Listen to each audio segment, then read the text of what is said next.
Alright everyone, welcome back. My name's Anthony. This is my shop. This is my channel. Don't think that I'm a very negative person. I want the customer to have a good buying experience when they buy a vehicle. And buying a new Jeep, based on what I see today, don't waste your money.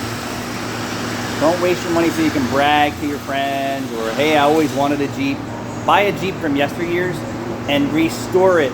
If you put $60,000 or $70,000 in a Jeep that was well built, like 2000, 94, even a 2007s or 8s with a 3.8 engine were way better than today's junk that they build. Put 50 or 60 grand into one of those Jeeps and you'll have the baddest Jeep around with the most reliability. Anyway, Suburban, reliable, probably 2007. 17 Silverado, actually pretty decent vehicle. Toyota Camry, 2007. Phenomenal vehicle. I'm going to give it to you straight. I wouldn't even take a new Jeep for free.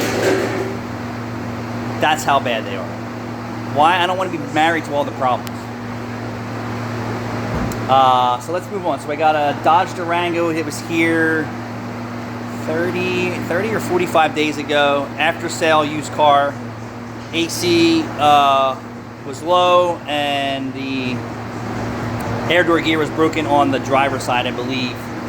And also had a CAT efficiency code and an EVAP code. Customer's back says that the AC is no longer working. And she said, is it still the same problem it was when it was here? No, your system doesn't work at all now because all the refrigerant leaked out. And what we're going to show you is sometimes when you have a small leak, it could take a year to show up, or it could take a few days, or it could take a few weeks. Sometimes we just can't find it right away. So when we do an AC service, we put a lot of oil in it, and then I also use the Snap-on UV dye, which is the brightest UV dye in my experience. We mix that with our oil so we can see what's going on. So I'm going to try and get you some content here on where it's leaking from. So you see this stain in it right here, and the stain right here. So I'm going to try and get it through my camera and show you. Put some glasses on. That's showing up.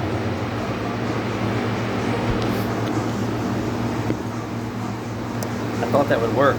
Oh, there you go. Try and get you a better angle on it. Come on, baby, work with me. So right there, you can see the dye is starting to show up. Oh, there you go. But you can actually just see the oil stain a little better.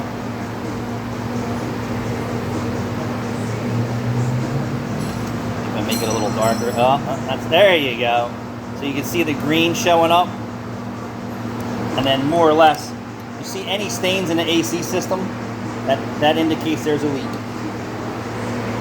And then sometimes it just takes a while for those systems to show where that leak is. Our minimum leak test time is 10-minute vac and 10-minute leak time. So that's 20 minutes it's under a test. And in most cases, the system's good, it passes. Now would this probably fail a 1 hour? I don't know. It took over 30 days for them to come back where the system stopped working. So, and I know there's some shops that'll just replace everything. We try not to do that. We try and just fix what's wrong with it and, save the customer a lot of money.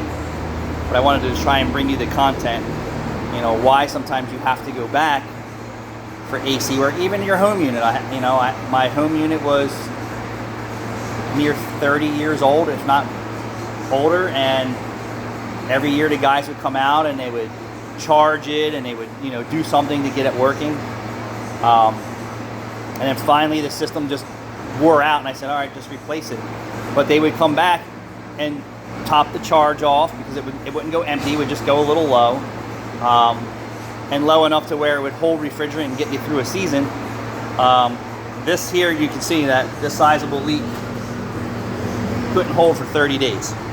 So we're replacing the condenser, and we're going to go through the process, put it back together, and I hope this makes sense to some people out here wondering why that when they come in, their AC just needed a charge, and sometimes it lasts a few days or it lasts a few months, is because there's a leak. It just needs to be identified. And they don't show up right as you are inspecting them. So what we do originally is we'll run a dye light around the system, see if we can see anything. Can't see inside the car where another part of the AC system is, which is called the evaporator.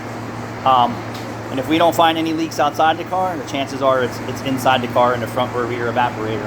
I have a Silverado here that has an AC leak. Used car recondition work. I'm going to run my dye light around it, see if I can identify it. This particular system here, it's very common that the AC condenser leaks on the driver's side. And if I find that, I'm going to make a video about it. Thanks for watching.